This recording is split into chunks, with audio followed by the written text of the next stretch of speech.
AP, in a strategy reminiscent of U.S. President Donald Trump's 2016 campaign, Prime Minister Benjamin Netanyahu is preemptively claiming to be a victim of electoral fraud as the country prepares to head to elections.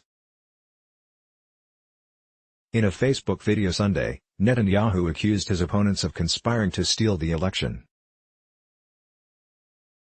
He also pushed through his cabinet a proposal to install cameras in voting stations to prevent what supporters claim is fraud in Arab districts. The proposal drew renewed accusations that Netanyahu was promoting racism and incitement against the country's Arab minority. Next week's vote comes after an inconclusive April election.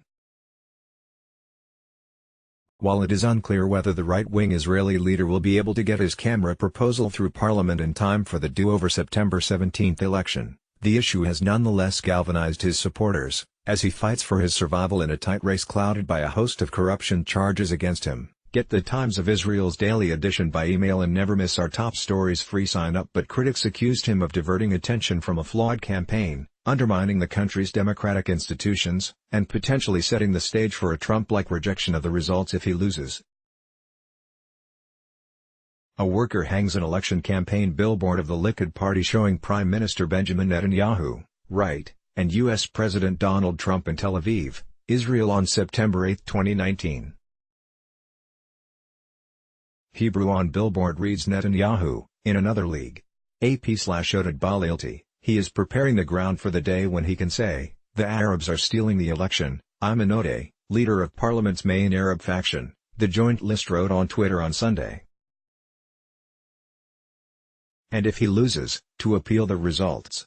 Israel's Arab minority makes up around 20% of the population. Addressing his cabinet on Sunday, Netanyahu vowed to press ahead with a plan for cameras, which he said he wants in all stations, and tried to paint the issue as one of transparency. The integrity of the election is one of the foundations of a democracy, he said. The best way to prevent forgeries in the election is to place cameras at all the polling stations. With his career on the line, Netanyahu has embraced the tactics of Trump, a good friend and political ally. Netanyahu routinely lashes out at the media, the judiciary, the police, the country's Arab minority and his political opponents, claiming that there is a conspiracy of elites trying to oust him. In a Facebook video Sunday, Netanyahu accused his opponents of conspiring to steal the election and hinted that Arab forgery prevented him from winning the April vote. In the run-up to the 2016 election, Trump similarly warned of a system rigged against him, urged his followers to monitor voting in areas with large minority populations, and threatened to reject the election results if he did not win. U.S. President Donald Trump, left, welcomes visiting Israeli Prime Minister Benjamin Netanyahu to the White House in Washington, March 25, 2019.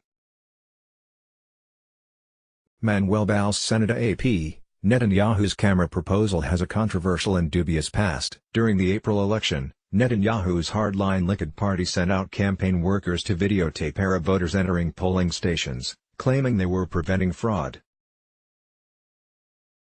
A Likud-linked PR agency that spearheaded the campaign later boasted it had helped suppress Arab turnout, while Arab leaders accused Likud of trying to intimidate voters. Israel's Central Election Commission has banned the practice this time around. Despite claiming victory in April, Netanyahu failed to cobble together a 61-seat majority coalition in parliament after the election. He later dissolved parliament and forced the upcoming vote, the first time Israel has ever held two elections in the same year. Opinion polls show Likud in a neck-and-neck race with the main challenger, the centrist Blue and White Party, and indicate that Netanyahu could fall short of securing a majority with his traditional religious and nationalist partners. Israel already has a number of safeguards to prevent fraud at polling stations, including non-partisan election commission monitors. A senior election committee official, Orly Aides, told Israel's Ynet News said that just 2 cases of suspected voter fraud in Arab towns are being investigated by police. She also warned in a radio interview that if the law passes, it could create chaos at polling stations on election day. Netanyahu has used anti-Arab incitement before.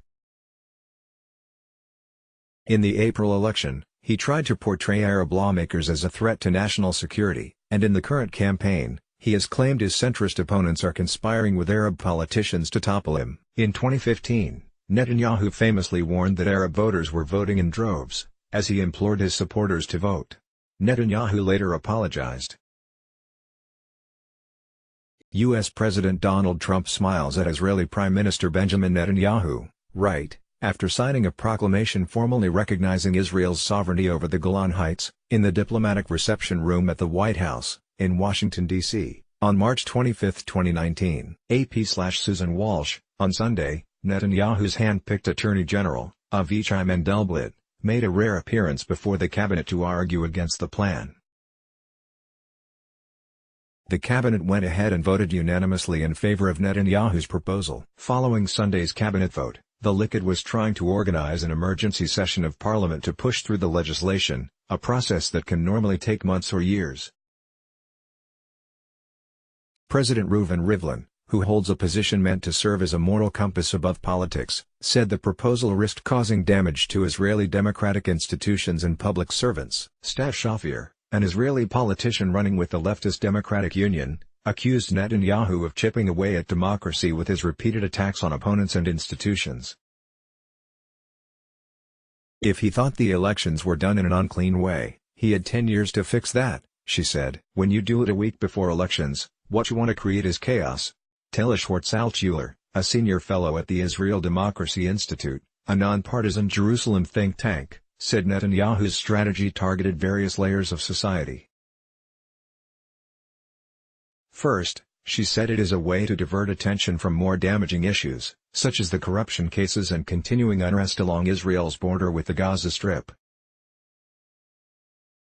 It also is meant to scare Arab voters and create some sense of urgency for Netanyahu's supporters. Finally, she said Netanyahu's criticism of the Attorney General is a promo for what lies ahead if he is indicted. I think Mr. Netanyahu is a genius and he is really concentrated now on winning the election, she said. Every means is justified in his own eyes, even though it creates collateral damage among the Israeli population. Let's block ads. Why?